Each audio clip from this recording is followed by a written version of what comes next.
Bonjour à tous, merci. Alors, les forfaits donc, ont pris une part grandissante dans la rémunération des médecins, surtout généralistes, tandis que le paiement à l'acte a peu évolué ces dernières années. Alors, si Thomas Fatome a ouvert la porte à une revalorisation des rémunérations, indiquant cette semaine que la convention comportera bien sûr un important volet financier et tarifaire, il évoque aussi des contreparties et engagements de la part des médecins. Et donc le sujet de la rémunération sera en effet incontournable dans les négociations de la future convention. Si on parlera de revalorisation, quel équilibre sera trouvé entre le paiement à l'acte et les forfaits? Et d'ailleurs, qu'implique finalement cette évolution dans la pratique libérale?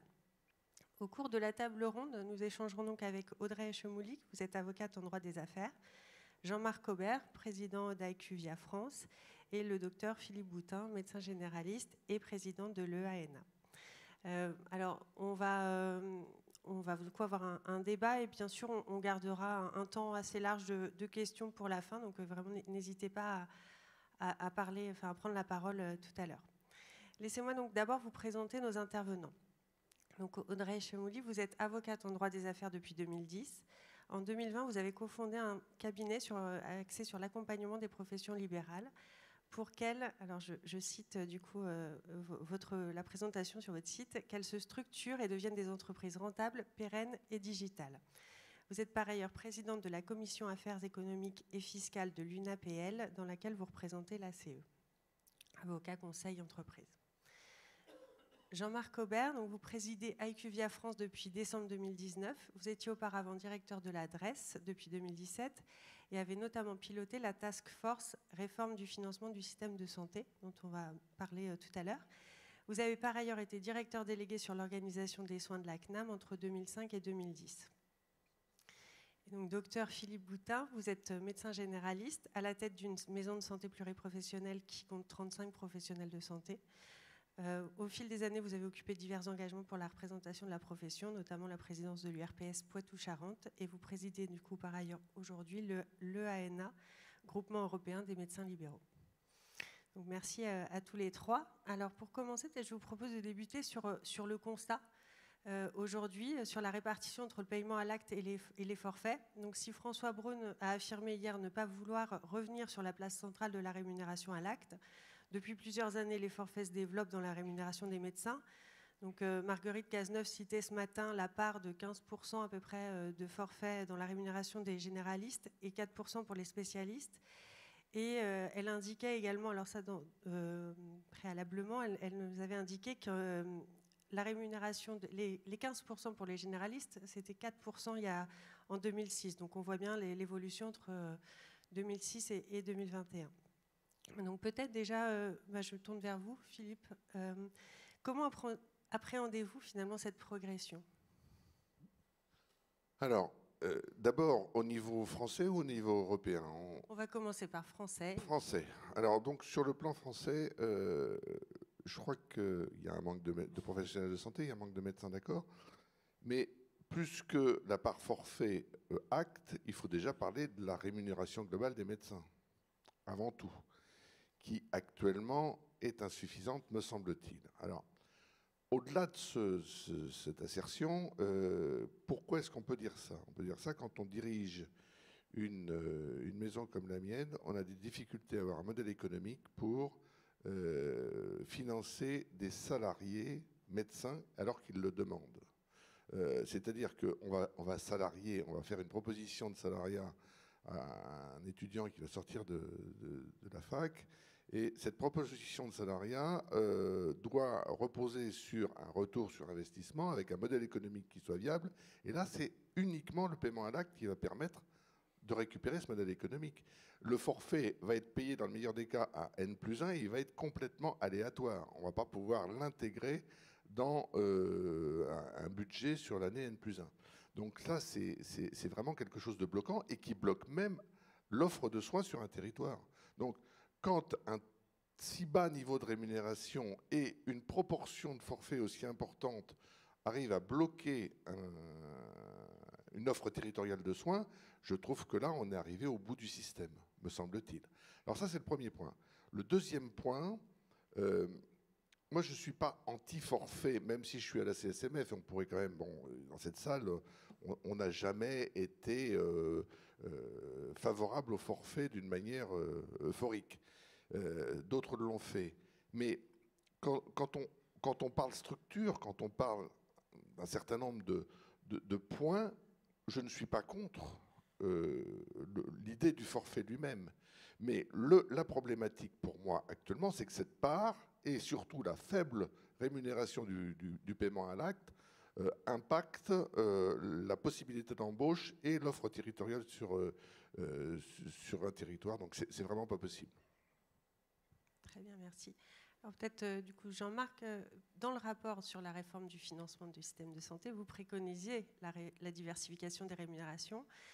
Pourquoi, justement, pour vous, il y a ce besoin de diversification? Oui, je pense qu'il y a deux choses. Premièrement, j'entends ce que dit mon voisin et j'aurais tendance à dire il n'y a pas d'impossibilité de verser un forfait en année N sur l'année N. Sinon, l'ensemble des médecins généralistes anglais auraient fait faillite depuis longtemps, puisqu'ils sont payés plus au forfait qu'à l'acte, et c'est des libéraux comme vous. Sauf quand c'est des salariés de libéraux, comme vous voulez faire dans votre maison de santé. Donc je pense que là, il y a un problème de mise en œuvre du modèle. Mais plus profondément, si vous voulez, si on prend un peu de recul, pourquoi on avait dans le rapport et la task force décidé de proposer un modèle mixte, c'est que le modèle de la consultation est un modèle, et de l'acte en général, est un modèle qui a des avantages. Hein. Pendant longtemps en France, on s'est battu. Est-ce que c'est le forfait le mieux ou est-ce que c'est l'acte le mieux? La réponse de cette task force, c'était de dire il n'y a ni l'un ni l'autre, bien au contraire. Deuxièmement, le terme de forfait donne l'impression qu'on parle de la même chose. Alors, vous parlez de forfaits qui se font par rapport à une structure où on aide la structure pour financer un certain nombre de services. Par exemple, on pourrait imaginer qu'un jour, il y ait un forfait pour permettre une permanence des soins le week-end dans des maisons médicales, pourquoi pas. On a des forfaits qui sont des forfaits pour le médecin traitant, pour suivre son patient, et d'utiliser la même chose. On est très loin quand même comme type de service différent, c'est simplement suivre son patient dans le temps. On a aussi on met ça maintenant dans le forfait, tout ce qui est la rémunération à objectif de santé publique, dont le but est de favoriser deux choses, la qualité et la prise en charge d'un certain nombre, pourquoi pas, d'actes de prévention auprès de patients. Alors, nous, à la fin, ce que nous avions préconisé, c'était de dire, il y a les autorités, les politiques de santé conduisent à demander un certain nombre de choses différentes aux malades. Il y a beaucoup de secteurs économiques où on a réfléchi justement à se dire que peut-être que le plus simple, ce n'était pas juste d'acheter brique après brique. Hein. Vous savez, au 19e siècle, les gens, pour faire leur maison, ils achetaient des clous à l'unité. Aujourd'hui, on n'achète plus de clous à l'unité. Le patient, ce qu'il veut, c'est d'être soigné par son médecin. Considérer que le seul acte que le médecin fait, c'est une consultation dans laquelle il reçoit le patient, il lui fait son diagnostic, il lui fait son ordonnance. Pour une médecine, on parlait tout à l'heure de télé-suivi de la personne, de suivi dans le temps de la personne, pourquoi pas un jour, ça se fait dans d'autres pays, que le médecin pourrait rappeler certaines personnes, un médecin, certains le font en France aussi, un médecin chronique qu'il n'a pas vu depuis longtemps et sur lequel il peut justement s'inquiéter, eh bien c'est des choses qu'il faut faire. C'est pas anormal de l'imaginer. Vous savez, pour ma chaudière, j'ai un abonnement annuel et ça me paraît normal que moi, quand j'oublie de rappeler la personne avant l'hiver pour qu'elle vienne vérifier que je ne vais pas être asphyxié, que je ne sois pas asphyxié. Donc on pourrait imaginer très bien que collectivement, on considère que le rôle d'un médecin, qu'il soit médecin généraliste traitant, qu'il soit médecin spécialiste traitant, c'est aussi quelquefois d'être plus proactif par rapport à son patient. Et donc, toutes ces choses-là ne peuvent pas se financer qu'à la consultation. parce que ce n'est pas la même chose de recevoir quelqu'un et de lui faire une prescription parce qu'il a une grippe, que de suivre quelqu'un et de lui proposer un suivi. Voilà. Et puis, si vous voulez, la deuxième chose, un autre point qui nous paraissait intéressant dans cette mix de la rémunération, c'était de se poser la question, est-ce que toutes les consultations de médecine générale doivent être faites par un médecin général? C'est une question qu'en France, on n'aime pas se poser, mais il y a des pays où une partie de la consultation peut être faite par une infirmière, une aide-soignante qui aide un médecin général, pas une autre. Vous voyez, pas un truc comme on pourrait faire. On aime bien en France faire du balkanisation, ou alors on va voir un pharmacien, puis on va voir un médecin, puis on va voir je ne sais pas qui. Mais de se dire que, en fait, c'est au médecin généraliste, au médecin général, à la maison de santé, pourquoi pas, d'organiser le parcours de soins. Et dans ce cas-là, est-ce qu'on est tout le temps à une consultation si finalement, dans ce parcours de soins, on n'a pas besoin d'aller voir le médecin général? Donc c'est tout ça qui nous a fait penser qu'il y aurait besoin de 3 choses, je vais le dire comme ça, en plus de la consultation. Et puis le problème, ce n'était pas que les médecins, c'est de considérer en fait que l'ensemble du système de santé devrait revoir sa rémunération. Ça permettra peut-être plus de travail en commun. La première chose, c'est avoir un socle sur des missions qui peuvent se payer que par un socle qui ne dépend pas du nombre, qui pourrait dépendre du nombre de patients, mais qui dépendent d'abord, c'est un socle de forfait, un forfait qu'on appelait socle pour des missions un peu de, entre guillemets, excusez-moi de le dire comme ça, c'est service public. La deuxième chose, c'était de se dire que pour un certain nombre de suivis de patients, on pourrait imaginer un forfait de type forfait de suivi, hein, je simplifie un peu, pour que ça soit. Et puis par ailleurs, une partie de forfait, comme on l'appelle forfait, mais une partie de rémunération à la qualité, aux objectifs de santé publique, qui devrait toucher l'ensemble des professionnels.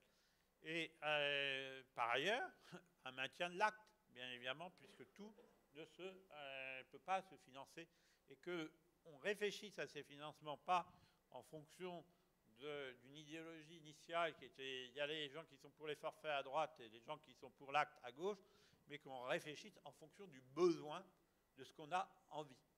Ce qu'on a envie pour un patient, ce qu'on a envie pour le médecin, quel service on veut, quels sont nos objectifs. Si on veut un suivi à long terme, le suivi à long terme dans plusieurs pays du monde, il est payé par un forfait. Si on veut, en revanche, si le patient vient pour une grippe, et suivant les pays, peut être par un forfait ou par un acte, ça peut être un acte. Et alors, assez bizarrement d'ailleurs, dans les pays à forfait, où il y a une prédominance du forfait, il y a des actes, par exemple, de prévention sur lesquels on veut mettre un accent, qui peuvent être payés à l'acte, justement pour pousser la réalisation d'actes ponctuels de prévention. Ça dépend totalement de la manière dont vous voulez financer. Et c'est ça, en fait, l'idée. L'idée de notre... D'ailleurs, c'est pas de dire aujourd'hui, on sait à terme si on sera payé majoritairement au forfait, majoritairement à l'acte. D'abord, ça peut dépendre énormément des spécialités, ça peut dépendre des professions, ça peut dépendre aussi entre les professions et les établissements, des objectifs qu'on s'assigne collectivement. Et puis ensuite, bien évidemment, ça dépend de la discussion, de la négociation entre les partenaires, parce que ce qui aussi nous avait interrogé à l'époque, c'était de se dire il faut éviter que finalement on se retrouve dans un système où les gens sont payés, par exemple, à l'acte, à la consultation pour un médecin généraliste, et où on donne finalement à ces médecins généralistes un certain nombre d'autres obligations dans lesquelles finalement on ne finance pas ces obligations parce que ces obligations-là ne peuvent pas être financées par l'acte parce que ça n'a pas beaucoup de sens. Voilà un peu les questions qu'on s'était posées à l'époque. Très bien, merci. On reviendra sur certains points. Peut-être du coup, Audrey, sur cette diversification des rémunérations, ce n'est pas propre aux professions de santé et aux libéraux. Et vous l'observez également pour les avocats. Pouvez-vous nous décrire justement cette évolution ? Alors, moi, Donc nous, on a une particularité au cabinet, c'est qu'on rencontre beaucoup de typologies de libéraux. Et en fait, ce qui est amusant dans le rapport que vous avez fait, monsieur, c'est que en fait, vous êtes parti du constat et que vous avez fixé un cap. Et moi, ce cap, il m'a interpellée parce qu'il y avait des objectifs. Alors, je les reprends rapidement. Peut-être que je me suis... parce que peut-être que je ne serai pas suffisamment exhaustive, mais ce que j'en ai compris, c'est qu'il y avait une importance de la prise en compte de l'expérience du patient.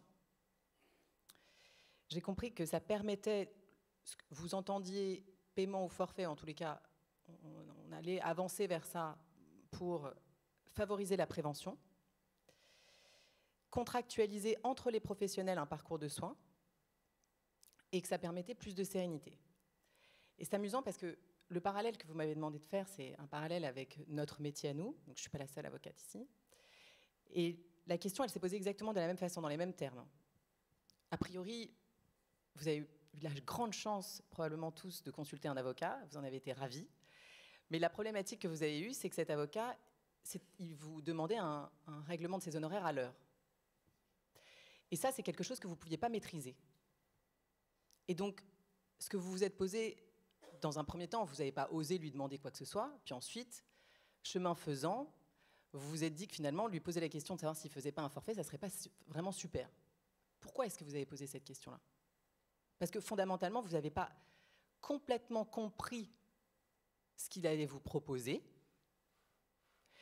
Vous n'aviez pas une connaissance, vous ne maîtrisiez pas suffisamment son métier pour savoir si ce qu'il allait vous proposer, c'était exactement ce qu'il fallait. Et au bout du compte, vous vous êtes dit la meilleure manière de circonscrire toutes ces inconnus, c'était de le circonscrire dans de l'argent. Et en fait, quand on y réfléchit, j'ai entendu la préoccupation que vous aviez de vos patients, et personnellement, ça m'a beaucoup touchée. N'empêche que je pense que tous autour de nous, on a des expériences de médecins qui n'ont pas assez pris le temps.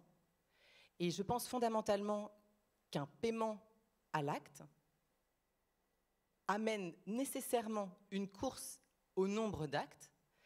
Et ce que je remarque, monsieur, c'est qu'en fait, aujourd'hui, on a quand même beaucoup moins de forfaits que d'actes et qu'on n'a pas des médecins qui vivent mieux.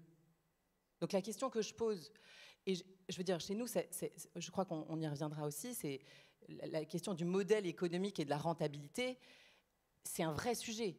Donc, par exemple, chez nous, il y a des cabinets d'avocats qui se sont montés en disant on va faire des abonnements, tout compris. Mais pour un avocat, c'est un couteau dans le cœur, quoi. Personne n'a compris pourquoi est-ce que ces gens-là faisaient quelque chose comme ça. Alors, ça m'a fait rebondir sur la prévention. Quand il y a eu la crise Covid, il se trouve que j'ai un podcast parce que j'ai envie d'interviewer des avocats innovants. Le podcast, je voulais y revenir parce que c'est quelque chose qui m'a frappée. Donc, cette dame-là, elle est cofondatrice d'un cabinet qui est très connu chez nous, qui s'appelle le cabinet Bold. Et donc, je lui dis, mais comment est-ce que vous avez géré la crise Covid avec tous ces gens qui avaient des forfaits, tout compris? Parce que c'est quand même le drame.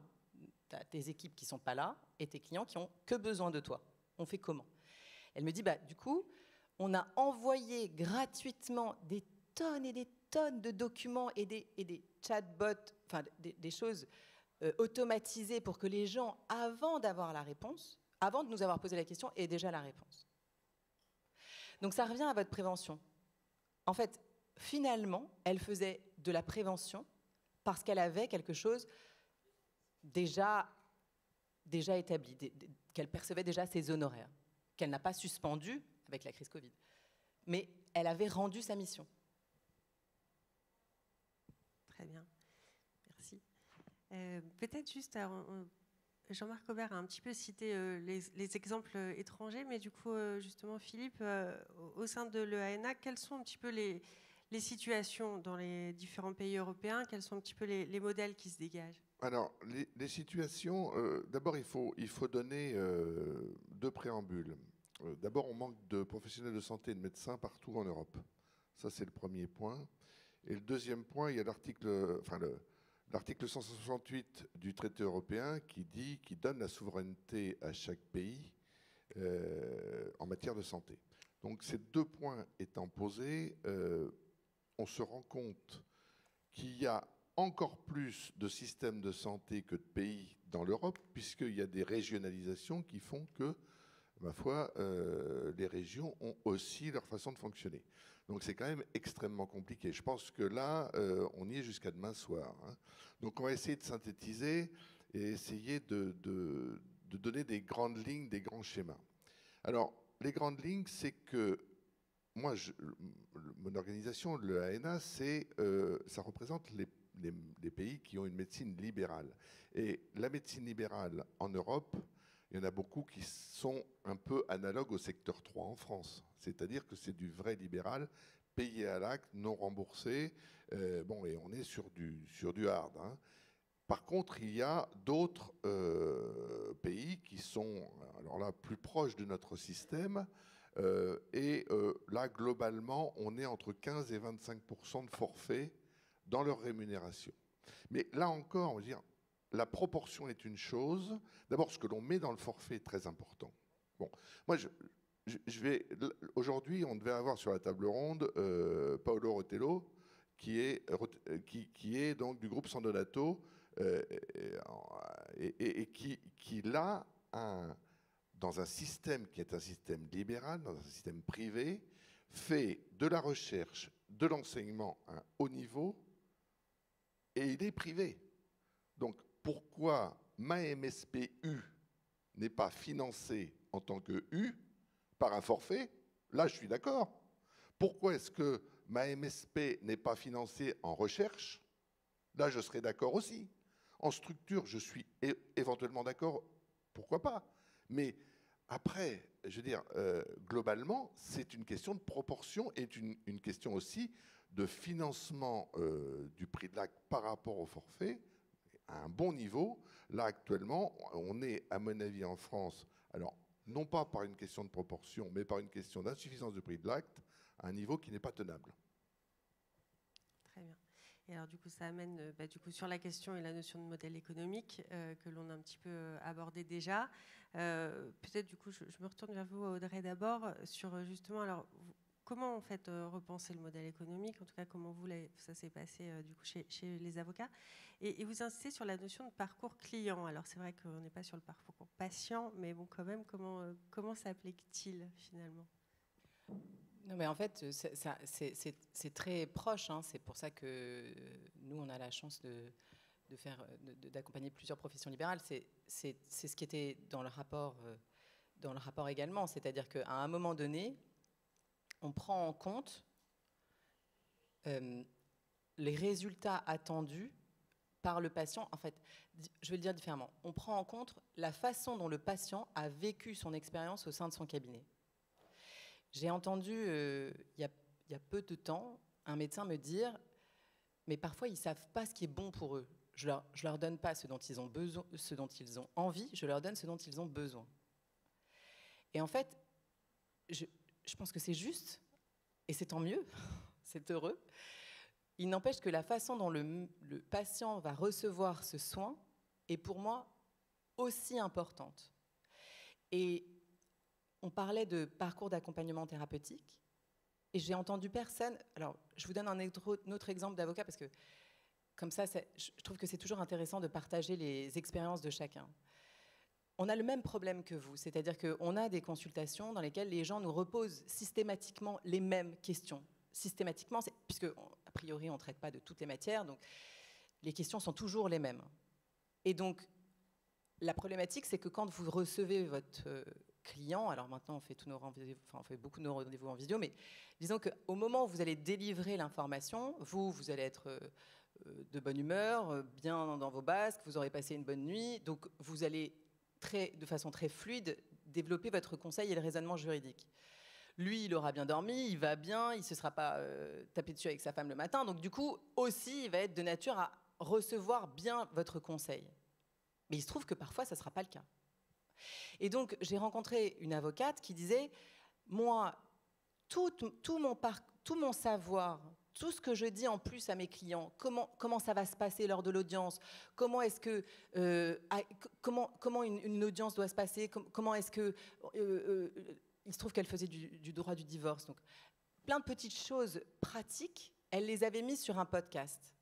Donc je rejoignais la plateforme de monsieur, j'ai trouvé ça formidable. C'était le même principe, c'est-à-dire qu'à un moment donné, vous allez pouvoir permettre à vos patients, à vos clients, de pouvoir réécouter votre conseil et faire de la prévention que vous n'avez pas le temps de faire et que les nouvelles technologies nous permettent de faire. Et je trouve que c'est dommage, dans la médecine, de ne pas avoir complètement pris en main les technologies qui permettent de mettre en avant vos professions, votre savoir, et de faire cette prévention dont les gens ont besoin. Et en fait, ça reboucle, c'est quelque chose de très naturel, parce qu'une fois que les gens sont informés de ce qui est bon pour eux, ils sont de nature à mieux recevoir le traitement qui leur sera prodigué. Et donc le modèle économique, je ne pourrais pas le repenser à votre place, mais de manière évidente, chez nous en tous les cas, la question de comment on restructure les coûts autour de forfaits et plus de paiement à l'heure, elle a été essentielle. Et c'est quelque chose sur lequel on est toujours en train de travailler, mais on n'a pas écarté le sujet. Parce qu'en fait, le problème, c'est que c'est quelque chose qui est demandé par nos clients et sur lesquels on voit un bénéfice. D'accord. Et peut-être juste pour poursuivre sur cette question-là, de comment vous l'avez en tout cas repensé, vous le repensez encore chez les avocats, quels ont été les points un petit peu saillants, les points clés quand vous avez eu cette réflexion sur le modèle économique en associant forfait et... c'est des cours de compta, quoi. Mais après... D'accord, alors on ne va pas rentrer. Très bien. Peut-être du coup, Jean-Marc, donc sur cette notion de modèle économique et sur cette diversification que vous préconisez, comment ça s'inscrit, ça s'inscrirait ou ça s'inscrit dans un modèle économique libéral? Comment préserver ce statut libéral? Si vous voulez, la question n'est pas de savoir, dans les modes de rémunération, il n'y a pas un mode de rémunération, à part le salariat, qui caractérise un modèle nationalisé par rapport à un modèle libéral. La question, dans beaucoup de gens qui travaillent en libéral ou comme on dit maintenant, en auto-entrepreneur ou dans d'autres modes d'exercice, ont des modes de rémunération finalement qui diffèrent assez fortement et qui dépendent de ce qu'ils font. Si vous voulez, voilà. Donc la question, c'est pas de dire le modèle est libéral si les médecins qui le composent sont libéraux. On pourrait même se poser la question, comme le proposait le docteur Boutin, le modèle est libéral si c'est des libéraux, c'est des médecins libéraux qui organisent la médecine, y compris s'ils salarient des médecins, d'autres médecins qui travaillent avec eux en début d'exercice, en fin d'exercice, suivant en fait la vie des gens et leurs préférences. Donc ça, c'est clé.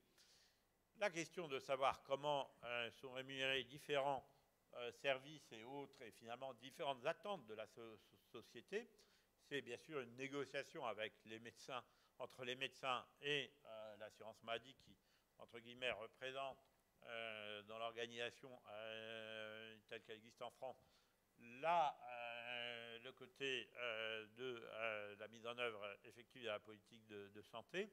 Ça, c'est... voilà, j'aurais tendance à dire, et pour être très clair, même en comparaison internationale, effectivement, on voit qu'il y a d'autres pays qui en font. La question, c'est pas de se dire, il y a un bon rapport entre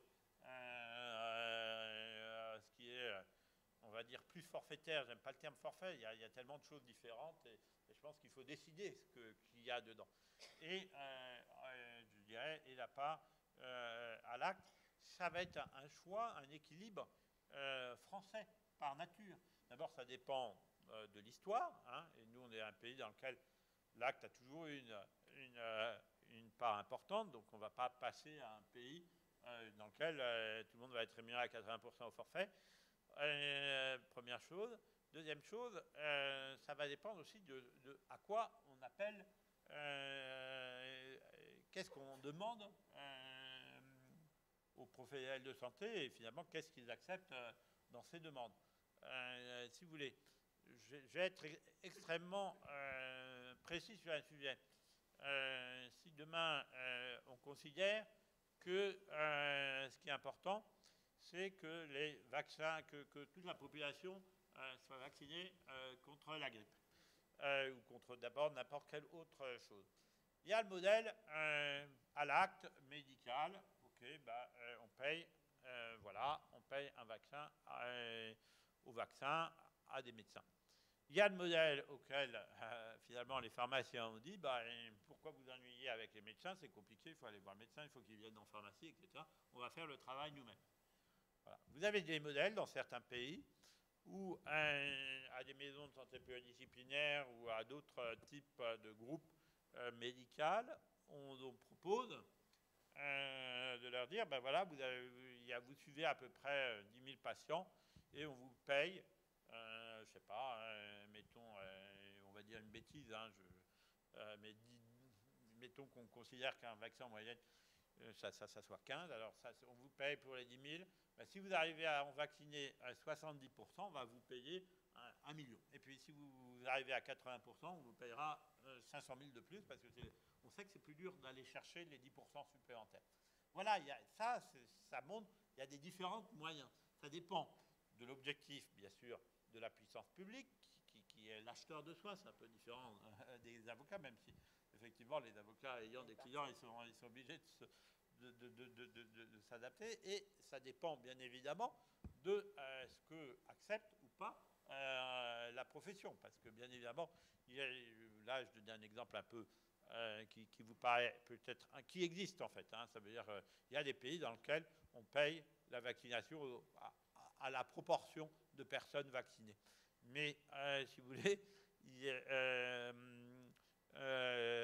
bien évidemment, ça dépend si c'est l'objectif principal qu'on dit. C'est peut-être difficile aujourd'hui. En plus, maintenant, il y a plein des vaccins, les pharmaciens, etc. vaccinent. Donc, c'est ça. J'aurais tendance à dire ça va dépendre de ça. Deuxièmement, la question, quel est le modèle économique? Après, c'est pas qu'on soit au forfait et ou qu'on soit à l'acte ou qu'on soit dans le mixte. La vraie question, c'est ensuite, c'est est-ce que la valeur collective qu'on y met correspond à permettre, par exemple, à faire évoluer voilà, l'organisation pour attirer des jeunes médecins, ou, etc. Ça, j'aurais tendance à dire, c'est un élément clé. Il ne faut pas le minimiser, mais ce n'était pas tant l'enjeu. Ce qui est, si vous voulez, assez remarquable, je trouverais, et je suis content, ce matin j'ai entendu des bonnes nouvelles, mais ce qui est assez remarquable en France, je dirais, c'est qu'il n'y a finalement pas eu tant d'évolution. J'aurais presque tendance à dire la médecine générale est peut-être l'endroit où il y en a eu le plus dans les 20 dernières années.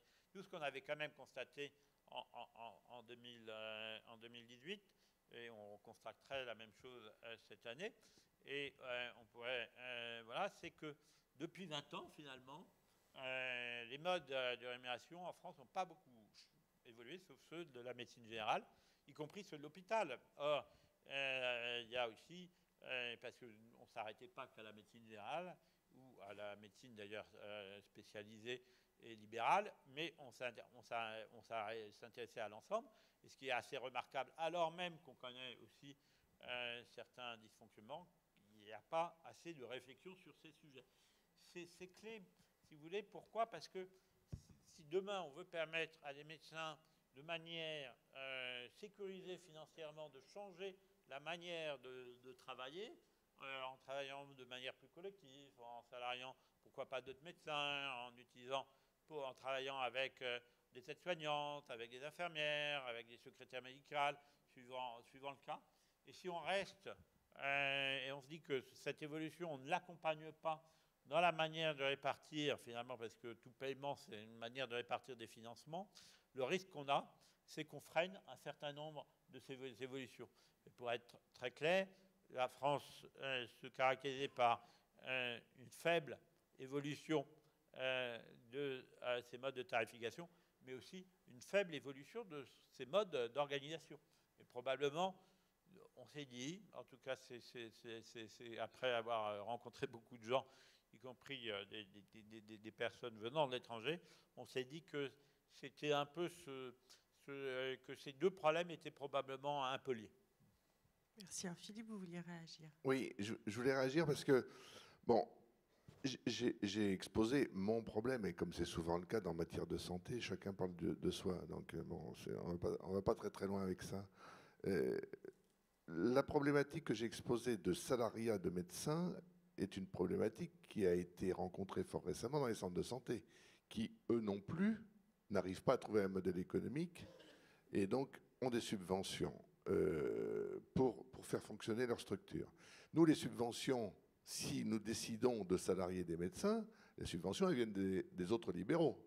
Et c'est mes collègues, c'est mes associés qui refusent. C'est pas le médecin. Le modèle économique est refusé par ceux qui sont installés, parce qu'ils vont avoir, donc, à donner un pourcentage de leurs revenus pour financer leurs médecins salariés collègues. Bon. Mais cette problématique-là, même si elle est chez moi et dans les centres de santé importantes, je pense que dans cette salle, il n'y en a pas forcément énormément qui vont l'avoir. De même, au niveau... Oui, sûrement certains, mais pas tous, quoi.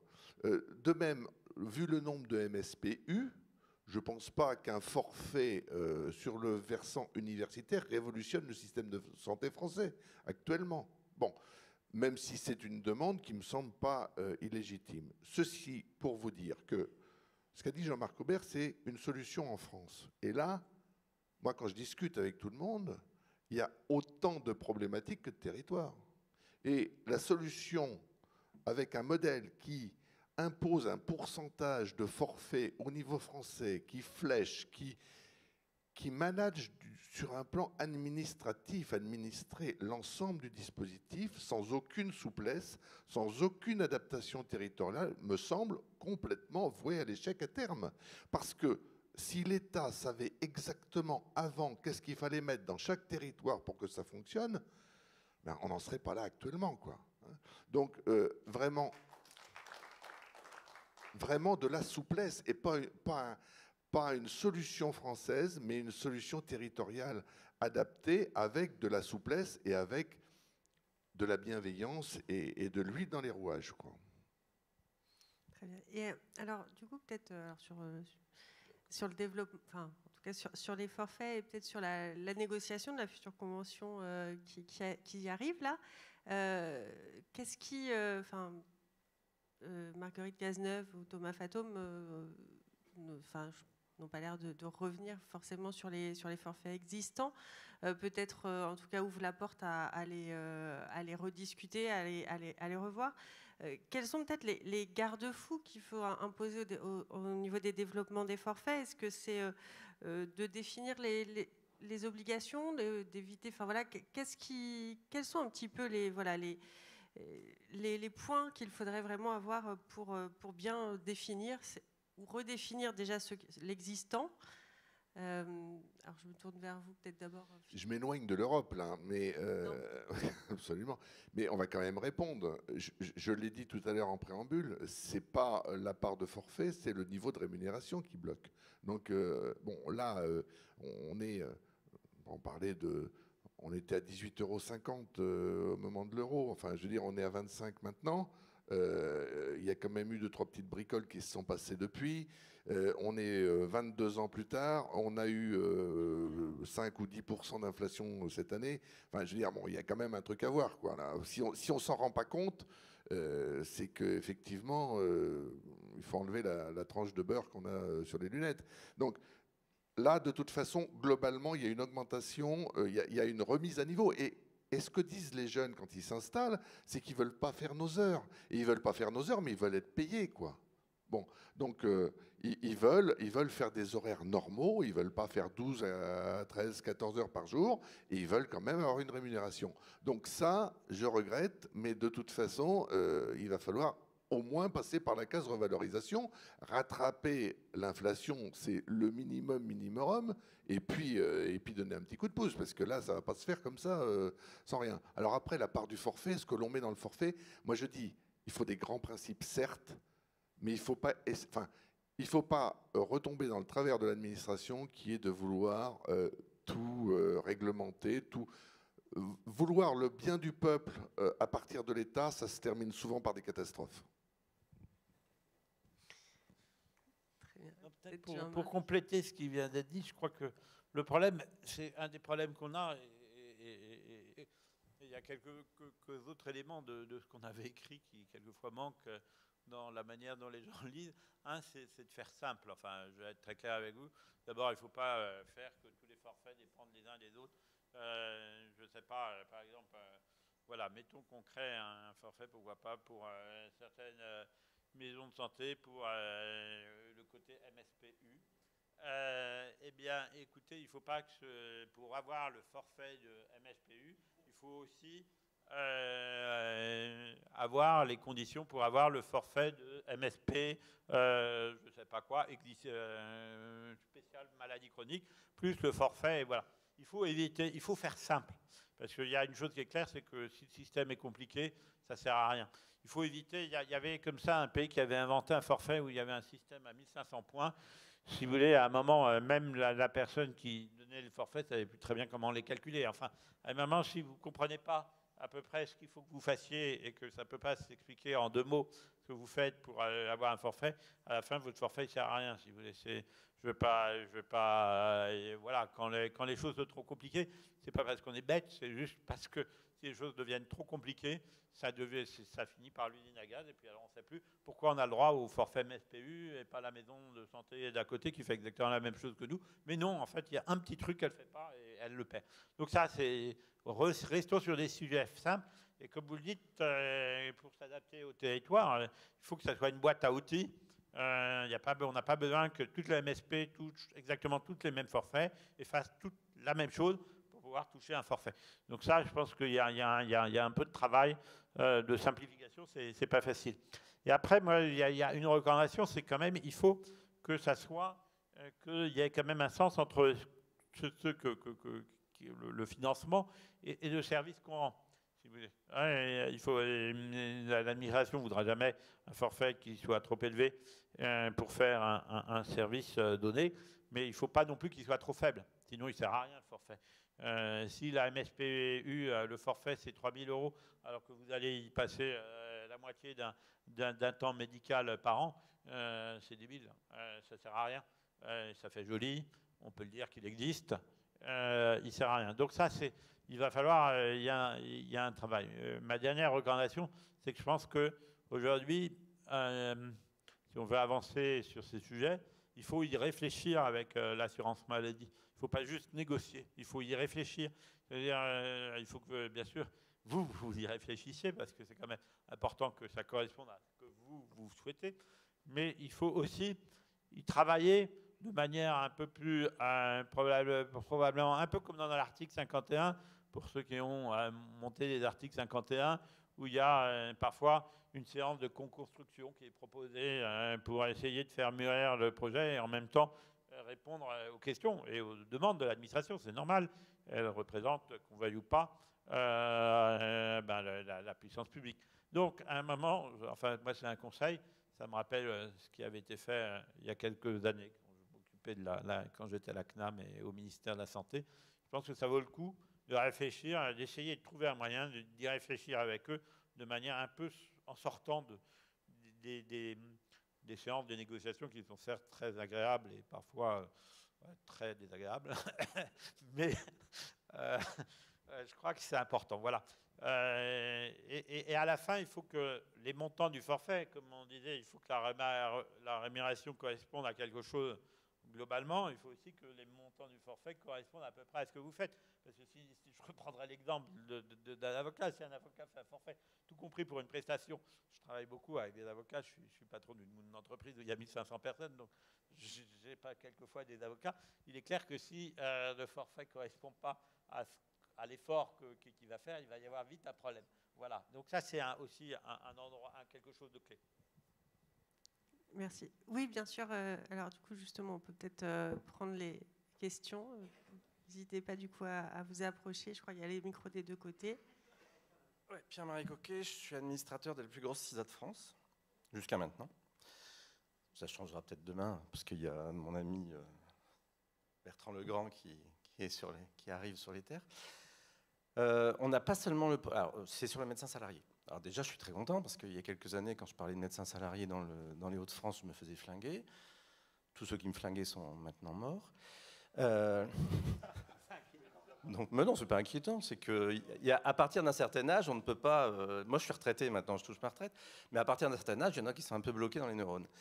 Après, le deuxième, je suis dans la plus grosse CISA de France parce qu'on est dans une zone très sous-dotée. Donc, ton médecin salarié, je suis entièrement d'accord. Sauf que la CISA s'est donc déclarée groupement d'employeurs et a déclaré qu'elle avait le droit, puisque maintenant le droit est dans la loi d'embaucher des gens. Sauf que le Conseil national de l'ordre des médecins bloque l'arrivée de la carte CPS du monsieur que j'ai embauché. Alors, ils m'ont enfilé ma carte à moi comme administrateur de la société, mais pour avoir la carte du mec qui va tarifer des actes à l'intérieur de ma structure, le Conseil national est en train de me bloquer et on ne sait pas pourquoi. Franck va s'en occuper, merci, ce sera très bien. L'autre problème que nous avons, c'est toujours au niveau de l'ordre. C'est toujours au niveau de l'ordre. Le problème que nous avons, c'est le code de déontologie. Si tu embauches un médecin, le code de déontologie fait que tu vas être retoqué si tu mets un minimum d'activité nécessaire pour, en effet, compenser le salaire et les charges, plus le fonctionnement, le secrétariat, etc. Donc, le code de déontologie qu'il faut modifier, messieurs les responsables ordinaux, qu'il faut vraiment modifier, parce qu'on n'est plus en 1890, on est en 2022, c'est un énorme problème. Donc on ne peut même pas faire un contrat de travail qui ressemble à quelque chose, sur un mode du statut hospitalier, enfin de la grille de salaire hospitalier, bon peu importe, on s'en fout d'ailleurs. Le syndicat, enfin notre syndicat, avec Jean-Paul Ortiz à l'époque et Mme Buzyn, a promu le système d'adjoint en médecine libérale, que j'utilise pleinement. Dans ma MSP, je dois avoir 3 ou 4 adjoints. Ça marche très bien, ils sont en libéral, puisqu'ils ont fait un deal à 70-30. Ils ont le secrétariat, enfin, ils ont tout le cabinet clé en main. Ils sont très contents. Et d'ailleurs, il y en a un qui poursuit, il est aisé, et il vient travailler avec moi. Mais donc, sur le salariat, je suis entièrement d'accord. En effet, ça peut être des moments où on va passer... C'est un petit peu comme la 4e année d'études pour les médecins généralistes, là, hein. J'en ai envoyé un message tout à l'heure en sachant qui va les payer, l'État, le CHU, ou le médecin qui fait produire des actes et qui fait une reversion à 70-30. Mais ce sont des questions intéressantes. Oui, alors justement, mais c'est très bien tout ça. Quelle est la population de médecins qui demandent le salariat? Parce qu'on pourrait fantasmer un petit peu, mais alors moi je suis dans une ville de CHU. Donc il y a des étudiants. Il y a des étudiants dont le conjoint n'a pas forcément... alors le conjoint étant... ou la conjointe, hein, je veux dire, bon, ça marche dans les deux sens, n'est pas au même niveau d'études, et donc le temps que l'autre membre du couple finisse ses études, bon, on fait 6 mois, 1 an, 2 ans dans un lieu en salariat avant de penser à l'installation ailleurs. Ça, c'est le premier point. Mais le point très intéressant que l'on a, nous, et la grosse demande, c'est des gens du CHU qui voudraient souhaiter faire des consultations externalisées. J'ai un orthopédiste, j'ai un psychiatre, et j'ai un autre, un troisième. Bref, peu importe. Qui souhaiteraient venir donc dans la MSP. Et nous, ça nous intéresse. Ça fait une plus-value qui serait extrêmement intéressante. Et donc, là, on a un blocage idéologique, un blocage que l'on ne peut pas contourner actuellement et qu'il va falloir effectivement travailler si on veut maintenir l'offre de soins sur le territoire. Oui, bonsoir. Bruno Perotti, donc neurologue, président des spécialistes CSMF. Cette table ronde, sur le titre, il y a une sorte d'équation acte, forfait, indépendance, libérale, médecin libéral. Et on est dans une situation actuelle qui est une crise d'accès aux soins, c'est une évidence. Et donc, Je pense que notre mission, c'est de dire comment, à partir de cette équation-là qu'on nous pose, on répond à l'accès aux soins de nos concitoyens, à la fois à l'accès aux soins en général et à l'accès aux soins non programmés. On peut rajouter aussi dans les notions du forfait la territorialité et la coordination. Le premier élément de la réflexion, c'est que l'acte en médecine, il n'est évidemment pas au niveau de l'expertise médicale, c'est une évidence, et tant qu'on n'aura pas compris ça, on aura du mal à résoudre l'équation. Et si on raisonne avec un acte à 25 €, on a une réponse avec 25 €, et en plus avec une tendance naturelle à répéter des actes pour les mêmes patients, parce que c'est le seul modèle économique qui tienne la route, c'est un acte court et répétitif. Il faut sortir de là, il faut revaloriser largement, très nettement les actes et mettre l'expertise médicale au cœur du problème avec une valorisation. Ça, c'est l'élément important. Le forfait, donc je l'ai dit, hein, pour la coordination, le territoire, ça, on est tout à fait pour. Attention au forfait, on l'a vécu, forfait ROSP d'organisation. On a très vite fait de basculer un indice du volet 2 au volet 1. Une fois qu'il est dans le volet 1, vous n'avez plus rien, c'est terminé. Circuler, il n'y a rien à voir. C'est ce qui est en train de se produire actuellement avec la coordination. Si vous ne faites pas partie d'une coordination, vous n'avez plus de forfait de structure, c'est terminé. Donc attention au forfait où on vous met tout d'un coup, on vous impose quelque chose qui est quand même dangereux. Les forfaits dans les spécialités médicales autres que la médecine générale, c'est une catastrophe. Hein. Pédiatrie, 500 € par an. Si je ne me trompe pas, Franck, gastro-entérologie, 1200 € par an. Et cardiologie, moins de 2000 €. Comment peut-on imaginer que ces forfaits concourent à la pertinence et à la qualité des soins? Ce n'est pas possible. Donc il faudrait repenser entièrement le système, le simplifier et le valoriser si on veut avancer là-dedans. Et donc ça aussi, ça doit faire partie de la discussion. Dernier point, parce que quand on dit acte forfait, on est souvent en arrière-pensée. Si on pousse le forfait, on va vers le salariat. Si on pousse l'acte, c'est pas très bon parce qu'on manque de responsabilité de la part de certains médecins. C'est un peu ce qui est sous-entendu. Moi, je crois qu'on a quand même une évidence maintenant. La médecine salariée ne peut pas marcher aujourd'hui pour répondre à l'accès aux soins. C'est l'expérience qui nous le dit. Les départements qui l'ont fait, les médecins spécialistes en médecine générale, ils ont 2 fois moins de patients médecins traitants, voire 3. Et ils coûtent cher et ils sont déficitaires. Et Éric Chenu de la Mutualité française nous a dit que les centres de santé, ça ne marchait pas, qu'il fallait libérer. Donc je crois qu'actuellement, surtout, il faut libérer l'énergie libérale. C'est un pléonasme peut-être. C'est le libéral. D'ailleurs, monsieur le ministre l'a dit hier soir, hein, l'accès aux soins se fera par la médecine libérale ou ne se fera pas. Et je crois que c'est ça qu'il faut comprendre. Du forfait, pourquoi pas, à condition qu'il soit pertinent, mais surtout de l'acte, avec une expertise médicale valorisée à un niveau suffisant. J'aimerais peut-être... je suis assez d'accord en fait avec un certain nombre de choses que vous avez dit. Je pense que la question de la hauteur du forfait, quand on avait expliqué, ça ne concernait pas les médecins libéraux, mais c'est très bien, ça va vous permettre, qu'on avait expliqué que ça ne servait à rien de donner 50 millions d'euros aux établissements sur 80 milliards d'euros aux établissements de santé sur la qualité, soit on donnait une part significative, soit on arrêtait. Ça sert strictement à rien. On n'imagine pas que vous allez par 1/1000 de la rémunération changer, faire évoluer le comportement d'un établissement de santé. Donc ça, je suis d'accord. Il y a une chose qui est claire, et alors c'est assez intéressant parce que la question c'est comment réussir à répondre finalement aux besoins d'accès d'accès aux soins. Alors, je vais le dire en fonction d'une expérience, l'expérience d'un chef d'entreprise. Ne croyez pas qu'il n'y a que des médecins qu'on manque actuellement en France. Moi, je manque d'épidémiologistes, de statisticiens, d'ingénieurs, etc. Ne croyons pas qu'on va y arriver par un sujet de quantitatif. Je rencontrais un directeur d'établissement, je tairai son nom, qui m'a expliqué au manque d'infirmières. Vous en avez augmenté de 25 à 30% d'infirmières dans les 20 dernières années.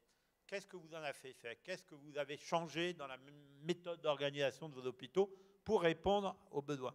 Je vais être très clair avec vous. Si collectivement, et c'est surtout vous, parce que moi je ne m'occupe plus trop de ça actuellement, et je ne sais pas si je m'en réoccupe un jour, mais si collectivement on ne change pas la manière d'organiser les soins, de faire intervenir le médecin, moi je l'avais poussé très fortement, et heureusement cette mesure a été reprise. C'est une des rares petites mesures où je suis assez content. J'avais poussé énormément l'idée qu'il fallait que les médecins libéraux puissent avoir, avec l'aide de l'assurance maladie, d'autres types d'auxiliaires qui viennent travailler avec eux. Pas travailler à côté, travailler avec eux. C'est très important parce que je sais que j'ai beaucoup discuté avec les syndicats d'infirmières qui me disaient « Oh, c'est scandaleux, il faut qu'on soit indépendant ». Mais non, il ne faut pas. À un moment, il faut que quelqu'un organise les soins, comme il faut que quelqu'un organise la maison de santé ou la CISA ou tout autre système collectif. À un moment, il faut bien qu'il y ait des gens qui organisent, quoi. Donc, à un moment, ça me paraît normal que ce soit le médecin qui organise les soins. Tous les pays le font comme ça. Il n'y a pas un pays où ce n'est pas le médecin qui organise les soins. Enfin, si on pouvait accepter collectivement en France que ça marche comme ça à peu près partout pour des raisons, on pourrait y revenir dessus.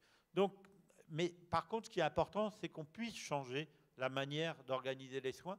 Parce que si on ne change pas la manière d'organisation des soins, peut-être que demain, on trouvera quelques milliers de médecins supplémentaires, mais on ne trouvera peut-être probablement pas les infirmières supplémentaires. Et vous inquiétez pas, vous allez découvrir, comme moi, qu'on a beau avoir formé des infirmières, des ingénieurs, des épidémiologues, etc., bah à la fin, on en manque quand même. Donc, à un moment, il faut en perpétuel réorganiser. Et autant je suis d'accord avec ce qui a été dit, c'est qu'à un moment, il faut discuter du niveau, il faut que le niveau corresponde au nombre d'études. Et je le dis, autant sur les spécialistes, parfois on a eu des désaccords, autant sur les généralistes, on était assez conscient qu'il y avait un problème de revalorisation quand on était à l'assurance maladie. Après, on a d'autres contraintes, mais on se rendait bien compte du sujet. Autant, si vous voulez, il faut bien sûr qu'il y ait un niveau, mais il ne faut pas que la manière dont on paye ces soins empêche les gens d'innover dans l'organisation, de s'appuyer sur, pourquoi pas, des infirmières, des aides-soignantes ou d'autres, d'ailleurs, de nouveaux métiers qu'on n'a pas. Pourquoi pas voilà, c'est vraiment ça, en tout cas, que je voulais rajouter à ce qui a été dit. Mais pour répondre à l'accès aux soins, il faut que ça change. Luc Duquesnel, médecin généraliste en Mayenne et président des généralistes CSMF. Bon, moi, je n'ai pas oublié qu'à une certaine époque, Jean-Marc Aubert participait aux négociations conventionnelles. Et entre autres, du montant de l'acte. Bon. Et que finalement, à cette époque-là, il se satisfaisait. Alors, c'est encore le régime aujourd'hui. Et pour revenir sur ce que disait Philippe Boutin au départ, je veux salarier dans ma MSP, moi aussi, dans le Nord-Mayenne, des médecins généralistes, mais je n'ai pas de modèle économique. Ça va, le président du conseil départemental de Saône-et-Loire, il met 1 million d'euros sur la table qu'il dépense, c'est de l'argent public. Ça veut quand même dire que l'assurance maladie, globalement, se satisfait du fait qu'il y ait des financements complémentaires parce que, pour les spécialités cliniques, le mode de rémunération impose de travailler beaucoup. Beaucoup d'heures. D'ailleurs, ce que veulent plus faire nos jeunes confrères pour ces spécialités cliniques, et ça ne concerne pas que la médecine générale. Ça, c'était une remarque. Et l'assurance maladie, voilà, il y a un moment, il va quand même falloir revoir la copie parce que sinon, aujourd'hui, on voit, ces centres de santé, c'est les maires qui font des choix politiques de consacrer de l'argent public de la commune, de la communauté de communes, du département, et bien justement pour cofinancer ces consultations-là. Et moi, j'aimerais bien que dans mon entreprise libérale, je puisse salarier des médecins, et je pense qu'ils prendront en charge plus de 340 patients médecins traitants par médecin généraliste. Une remarque, tu parlais des innovations. On voit aujourd'hui, avec les infirmières de pratique avancée, c'est vrai que quand on travaille avec ces infirmières de pratique avancée dont les compétences et l'expertise sont remarquables, on voit que demain, on va pouvoir, sur les pathologies chroniques, éventuellement voir moins souvent les patients. Est-ce que, éventuellement, ces nouveaux types de prise en charge, je vais parler pour les médecins généralistes, on sait qu'il y a un appel à manifestation d'intérêt avec PEPS, mais qui était plus, qui concerne un ensemble de médecins généralistes. Est-ce que demain, on risque pas, et est-ce qu'il ne pourrait pas y avoir d'ailleurs un intérêt pour les professionnels, aller vers des financements à la pathologie annuelle, je dis, et d'ailleurs avec un intérêt financier. Alors c'est vrai que tout ça, ça fait peur, parce qu'on se dit toujours que si l'assurance maladie traite les médecins comme avec la consultation de base, globalement, on va se faire niquer. Mais globalement, est-ce que c'est pas l'évolution, et ça inciterait, comme l'a dit Bruno Perotti tout à l'heure, à voir moins souvent les patients, parce qu'aujourd'hui, très clairement, hein, c'est lui qui s'en sert le mieux, hein, son diabétique, c'est le voir 12 fois par an. Hein.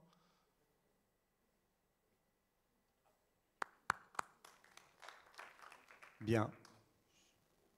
Je ne sais pas s'il y a une réponse. Je suis un peu dans la continuité de ce que vient de dire Luc Canel, Michel Wirth, donc spécialiste en chirurgie ORL, parce que j'aimerais évoquer la situation en plateau technique lourd, des praticiens exerçant en plateau technique lourd, et la problématique et l'inquiétude face aux expérimentations concernant justement le paiement à la pathologie ou paiement à l'épisode de soins, avec une rémunération en partie forfaitaire, mais qui engloberait la totalité de la prise en charge. Et ça, c'est quelque chose qui soulève vraiment la question de l'indépendance du médecin libéral exerçant dans les établissements, notamment exerçant dans les établissements privés, avec la problématique de regroupement des groupes de cliniques, avec la financiarisation de ces groupes, et on se rend compte que le risque est extrêmement élevé à ce niveau-là. Et les expérimentations en cours nous inquiètent énormément.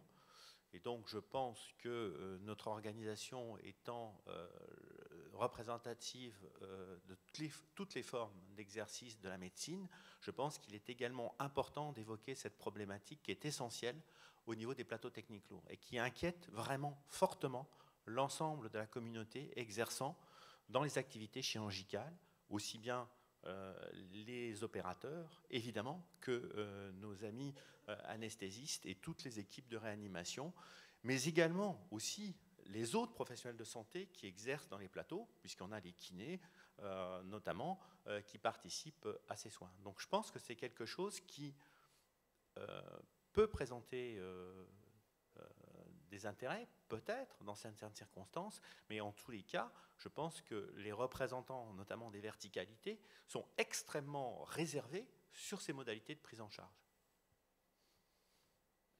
Peut-être sur ce sujet, il faut quand même se dire que, même si comme je disais, nous, ce qu'on préconisait, c'était la task force, bien évidemment, et ça c'est sous notre responsabilité.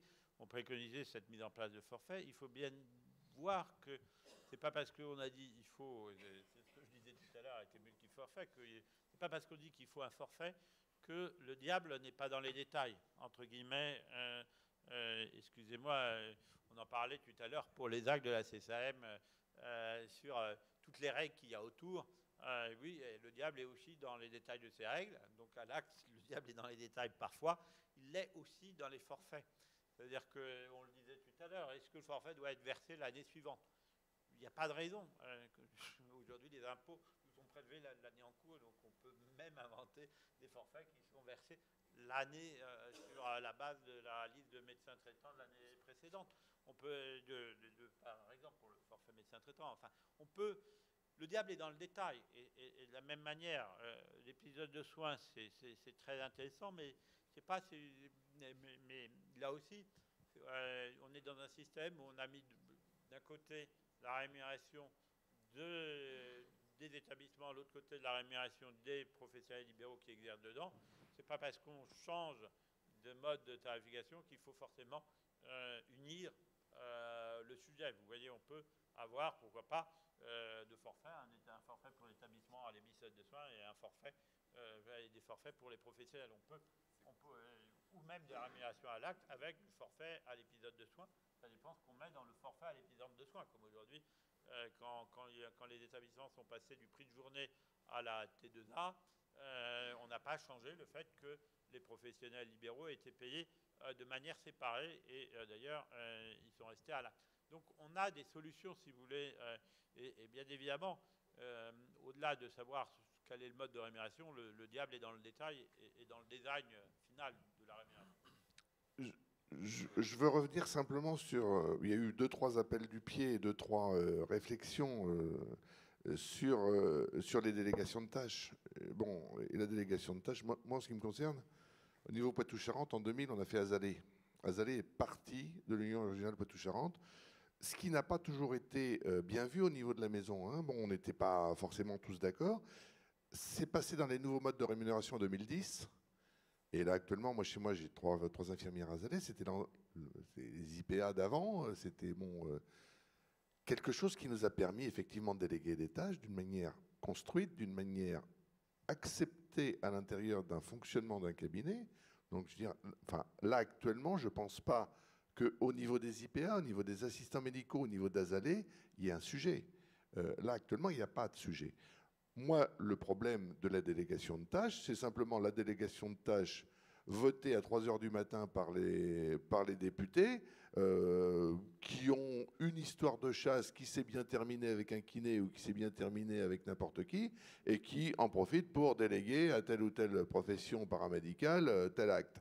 Moi, ce que je voudrais qu'on me délègue aussi, avant tout, c'est de la paperasserie. J'ai pas envie de faire du PAI qui sert à rien toute la journée. J'ai pas envie de dire que en cas de fièvre supérieure à 38,5, on met du Doliprane. J'ai pas envie de faire un acte pour ça. C'est une mauvaise utilisation du paiement à l'acte, ça me semble-t-il. Et pourtant, au mois de septembre, des PAI qui servent à rien et qui vont croupir dans des tiroirs à l'intérieur de maternelle ou de primaire, il y en a quand même un paquet. Hein. Bonjour, je suis le docteur Lardenois, je suis le président de la CARMF. Donc, je suis médecin généraliste, donc j'ai bien entendu un avis sur le paiement à l'acte et sur les forfaits. Mais ici, c'est surtout le comptable qui voudrait intervenir. On est en train de finaliser les chiffres qui concernent l'évolution des revenus de 2005 à 2022. Et on constate en fait que si jamais on est en euro courant, il y a une très très légère augmentation, et en l'euro constant, il n'y a pas d'augmentation du tout. Donc ce qui veut dire que les médecins n'ont absolument pas été augmentés dans les 17 dernières années, pas d'un centime. On peut même considérer qu'ils ont un petit peu baissé parce que les augmentations d'activité, les augmentations de revenus qui ont pu être constatées l'ont été au prix d'une augmentation de l'activité des médecins. Donc ils ont abîmé leur qualité de vie pour pouvoir maintenir leur niveau de vie. Donc je pense à l'heure actuelle, et vous le savez, vous avez vu un petit peu ce qui se passait à la CARMF par rapport aux augmentations liées à l'inflation, parce que nous, on a une vision qui est strictement comptable de la situation, on ne peut pas le voir autrement. Si jamais vous, syndicats, vous n'obtenez pas une augmentation claire, nette et précise des actes en médecine, il y aura un impact violent sur les retraites. Donc il faut savoir que c'est une nécessité absolue pour pouvoir sauver la qualité de nos retraités et la qualité de nos actifs à l'heure actuelle. Voilà, donc je voulais juste vous apporter cette expertise-là. C'est un petit peu en marge, puisque vous parlez du fond du sujet, et moi je ne veux pas parler du fond du sujet parce que je ne suis pas des vôtres ici, mais je voulais vous donner une expertise par rapport aux résultats financiers que donnent ces forfaits. Le résultat financier que donnent ces forfaits, c'est qu'on nous fait travailler avec la carotte qu'on met devant l'âne. Mais on ne réussit pas à en obtenir un bénéfice réel. Donc il faudrait une négociation qui permette d'obtenir un bénéfice réel des forfaits et une augmentation réelle du prix de la consultation pour que notre profession cesse d'être méprisée comme elle l'est depuis quelques années.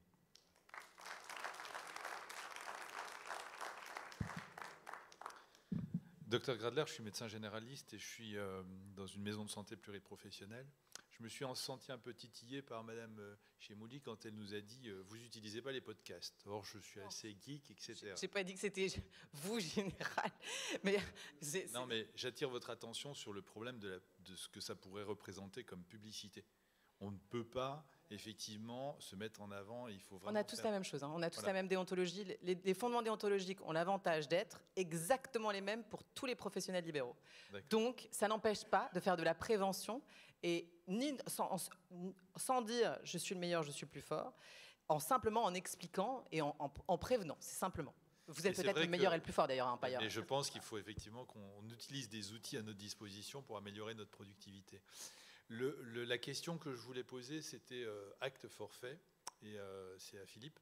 Finalement, si on reste dans le paiement à l'acte, qui pour moi est super important, parce que quelque part, personne n'est en dette. J'ai fait un acte qui soit technique ou intellectuel, le patient m'a payé, même s'il est remboursé par derrière, on est quitte. Personne n'est en dette l'un envers l'autre, et je pense que ça, c'est super important. Le deuxième truc, c'est par rapport au forfait. Moi, j'avais une notion que dans un congrès de médecine générale, ça commence à dater. On avait les Canadiens qui avaient dû faire une étude en se disant le paiement à l'acte pur, c'est un problème parce que c'est inflationniste et ça incite à travailler beaucoup. Le paiement au forfait ou le salariat, finalement, ça revient à que je bosse ou que je bosse pas, je m'en fous, je vais avoir mes sous à la fin du mois. Et moi, la question que si on reste dans ce schéma de négociation avec l'assurance maladie, c'est quel est le bon niveau de forfait qu'on doit obtenir, et c'est quand même ce qu'on a comme difficulté à définir dans nos discussions de responsables syndicaux. Est-ce que c'est 30, est-ce qu'il y a 40, est-ce qu'il y a 50, est-ce qu'il faut à un moment donné commencer à exploser en disant là c'est bon, on est nationalisé. Voilà, c'est mes réflexions du soir. Mais, alors, c'est une question qui nous appartient à tous à laquelle il nous appartient à tous de répondre collectivement. Bon, c'est pas ma réponse à moi. Ce que je veux dire déjà, c'est que j'ai entendu des sons divergents sur qu'est-ce qu'un forfait. Est-ce que la ROSP est un forfait? Voilà. La ROSP n'est pas un forfait. Bon. Donc on part là-dessus. La ROSP n'est pas un forfait. Mais c'est quand même un paiement forfaitaire. Bon. Donc là, on est quand même déjà un peu mal parti. On est déjà un peu mal parti, me semble-t-il. Bon. Alors après, le niveau. Moi, je vous ai donné le niveau européen, 15 à 25%. Bon, ok. Est-ce que 25%, c'est... Bon. Mais c'est par rapport au niveau global. C'est-à-dire que là, actuellement, moi, j'ai fait mes comptes à moi. Je vous les donner. Marguerite Cazeneuve avait dit jusqu'à 35,90 €, je crois, le paiement quand on met tout. Moi, je suis à 33,60 € l'acte. Voilà. Parce que, en fait, quand on ventile une activité moyenne avec un forfait moyen, on ne colle pas forcément à la réalité de terrain. Ça correspond donc au nombre d'actes que l'on fait. Ça correspond à l'activité que l'on a. Donc moi, je suis à 33. Elle, Marguerite Cazeneuve, considère qu'on est à plus de 35. Bon, donc il y a quand même un delta qui est quand même de 2 € et des brouettes, 2 €, 2,50 €. C'est pas négligeable par acte quand même. Bon, donc on ne maîtrise pas, par ces forfaits, on n'a pas non seulement un modèle économique pour salariés, mais on n'a même pas son modèle économique que l'on constate a posteriori. Je peux dire sur l'année N-1 ce que j'ai gagné, je ne peux pas donner mon prix de l'acte actuel. Bon. Donc je n'ai pas de lisibilité là-dessus. Et on voit bien qu'il y a une différence, mais c'est quand même assez important, parce qu'entre 25 et 33, 34 ou 25 et 35, on est quand même on n'est pas sur du 25%, me semble-t-il. Hein. Et alors, je veux bien qu'on dise que la ROSP n'est pas un forfait, d'accord, mais quand même, elle fait partie des 10 € supplémentaires. Là, hein. Excusez-moi, je me dis que si je ne suis pas l'avocat du diable, il n'y aura personne qui le fera. Donc, je me posais la question. En fait, là, on parle. En fait, vous parliez de moyenne, de combien on prend de forfait, etc. En fait, c'est une question de prix, parce qu'en réalité, c'est le montant de l'acte, le montant du forfait, c'est pas autre chose, parce que après, finalement, la moyenne, elle se fera à ce moment-là. Moi, ce qui m'a intéressé dans cette table ronde, c'était de pourquoi est-ce qu'on avait proposé les forfaits. En fait, qu'est-ce qui avait manqué? Qu'est-ce qui faisait que dans le parcours de soins, un jour, il y a des gens comme monsieur qui se sont dit, bah, la réponse, ça va être plus de forfaits. Et là, ce que je veux dire, c'est que j'entends très bien les réflexions des uns et des autres. Elles me concernent moins. Alors effectivement, je n'apportais que mon témoignage en tant qu'avocat. Moi, je trouve que c'est toujours intéressant de voir comment chez les autres ça se fait. Je m'inspire beaucoup des autres. Je trouve que c'est intéressant. Et là, aujourd'hui, je me pose la question, qu'est-ce qui a fait que chez vous, il y a une task force qui s'est dit, la réponse, c'est plus de forfaits? Il y a eu deux choses. La première, c'était un syndicat qui a accepté l'idée et qui a promu cette idée du forfait. Et la deuxième chose, c'est que naturellement, l'assurance maladie a envie de savoir quel va être le budget qu'elle va mettre sur la table pour l'année N+1. Donc, on maîtrise l'ensemble du budget d'une manière plus correcte quand on est le payeur. Alors, soit ils sont tous très mauvais dans la task force, soit il y avait quand même, soit il y avait quand même un problème sur le parcours de soins. Non, mais soit il y avait, enfin moi, ce que j'ai retenu, c'est que ça partait quand même de problématiques du patient. On a 3 minutes encore qui nous restent, donc on va laisser. Je pourrais vous expliquer. Il y a des dizaines de travaux qui ont conduit à ces questions-là, si vous voulez. La ROSP, elle a été faite parce qu'il y a des travaux qui ont montré qu'il y avait un manque sur un certain nombre de choses et de pousser, d'inciter les gens à suivre. Il y a de la même manière, si vous voulez, l'idée de passer au forfait à la pathologie qui vient d'être parlé, c'est un travail. Il y a des économistes internationaux, il y a des médecins dans un certain nombre de pays, y compris en France, qui se disent qu'il faut changer les choses.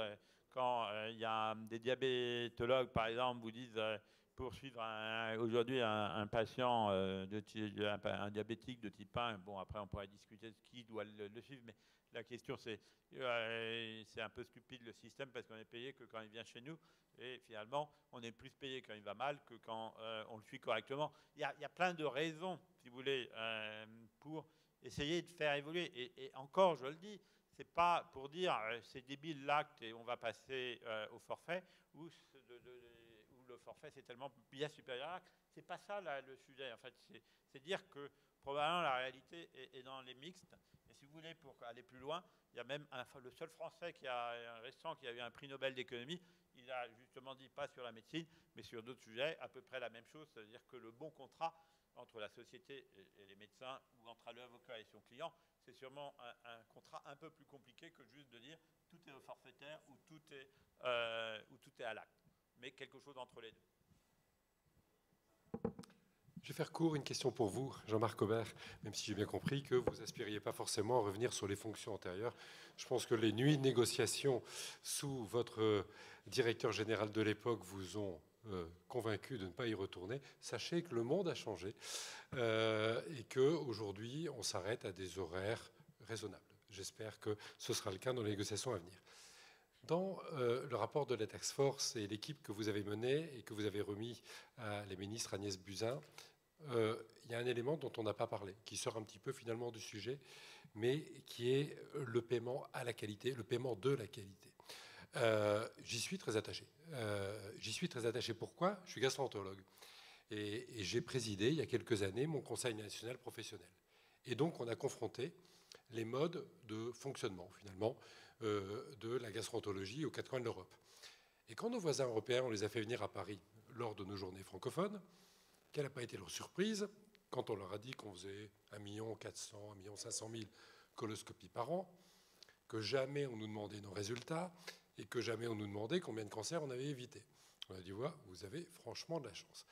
Franchement de la chance ou franchement pas de chance, parce que vous le savez comme moi, les Néerlandais avec le dispositif DICA, mais les Suédois, même les Américains, parce que c'est dans l'Obamacare, souvent à l'initiative des professionnels, dans des systèmes qui sont parfois différents d'une autre sur le mode de fonctionnement, ont mis en place une rémunération de la qualité.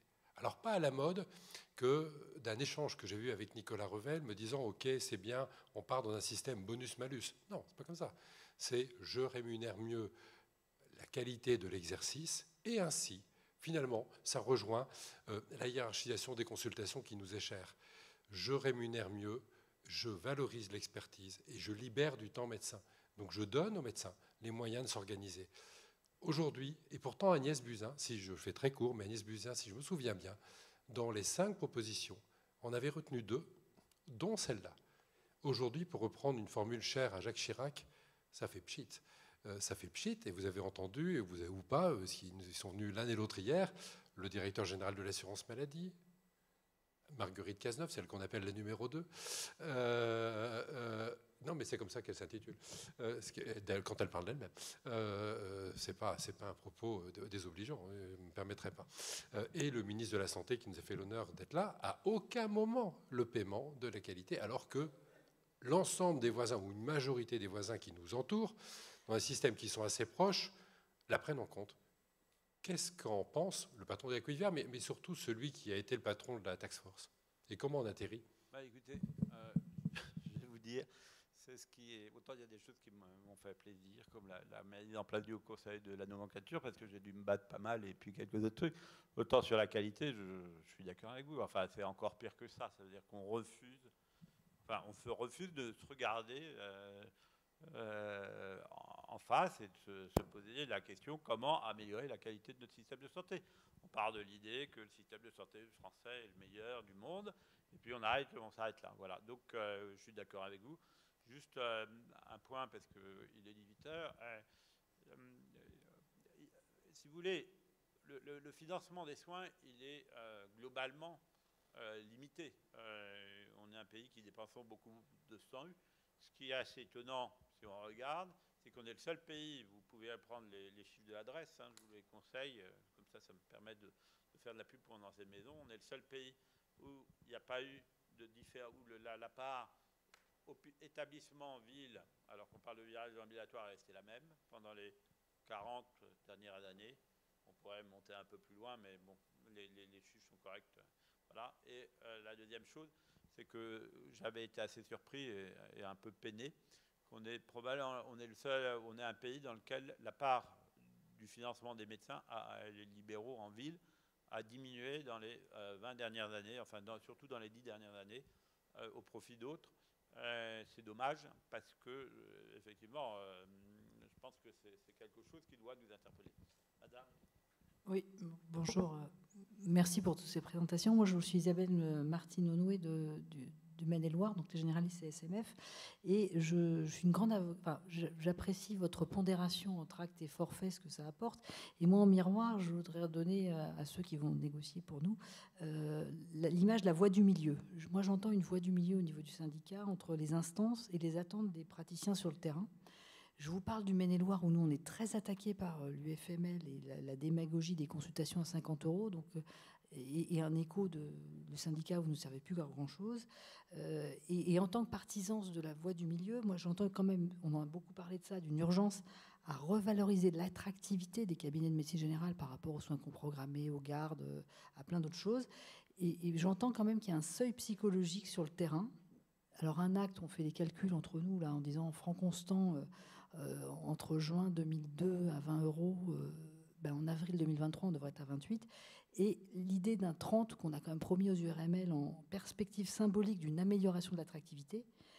Et après, tous les leviers pour valoriser les actes aux soins auxquels les médecins répondront peut-être mieux s'ils se sentent respectés. Avec là, tout ce qui est actes complexes pour les ALD, forfait pour stimuler l'engagement et l'accès aux soins, les critères qualité. Mais je crois que dans tout ça, on entend beaucoup la pression des instances et on manque d'adhérents et il ne faut pas qu'on oublie le terrain. Donc voilà, je voudrais rappeler la voie du milieu. Mais tu as tout à fait raison. Et il y a quelque chose dont on n'a pas parlé là, mais qui est quand même assez important, me semble-t-il. Enfin, je suis un ancien des URPS. Le financement des URPS, il est fonction de l'URSSAF et la cotisation, elle n'a pas bougé non plus. Donc, ce que disait l'Ardenois sur la CARF tout à l'heure, c'est exactement la même chose pour les URPS. Et à un moment, on va avoir un effet ciseau qui va plus nous permettre sur les territoires d'avoir une représentation efficace. Donc le budget des URPS, moi, il était de montant de 21 millions sur la France entière, il est toujours de 21 millions. Et à côté, il y a quand même eu 2-3 petites choses qui se sont passées là encore. Donc là encore, il va falloir remettre un petit peu d'argent si on veut réellement que la démocratie sanitaire en région marche et qu'en face des ARS, on ait une représentation libérale qui soit une représentation efficace. Bien, merci beaucoup. Alors, on a dépassé de quelques minutes, je pense que c'est bon. Merci beaucoup à tous les trois pour vos interventions. Merci du coup, et puis du coup à tous ceux qui ont posé des questions, qui sont intervenus. Et puis je vous souhaite du coup une bonne soirée.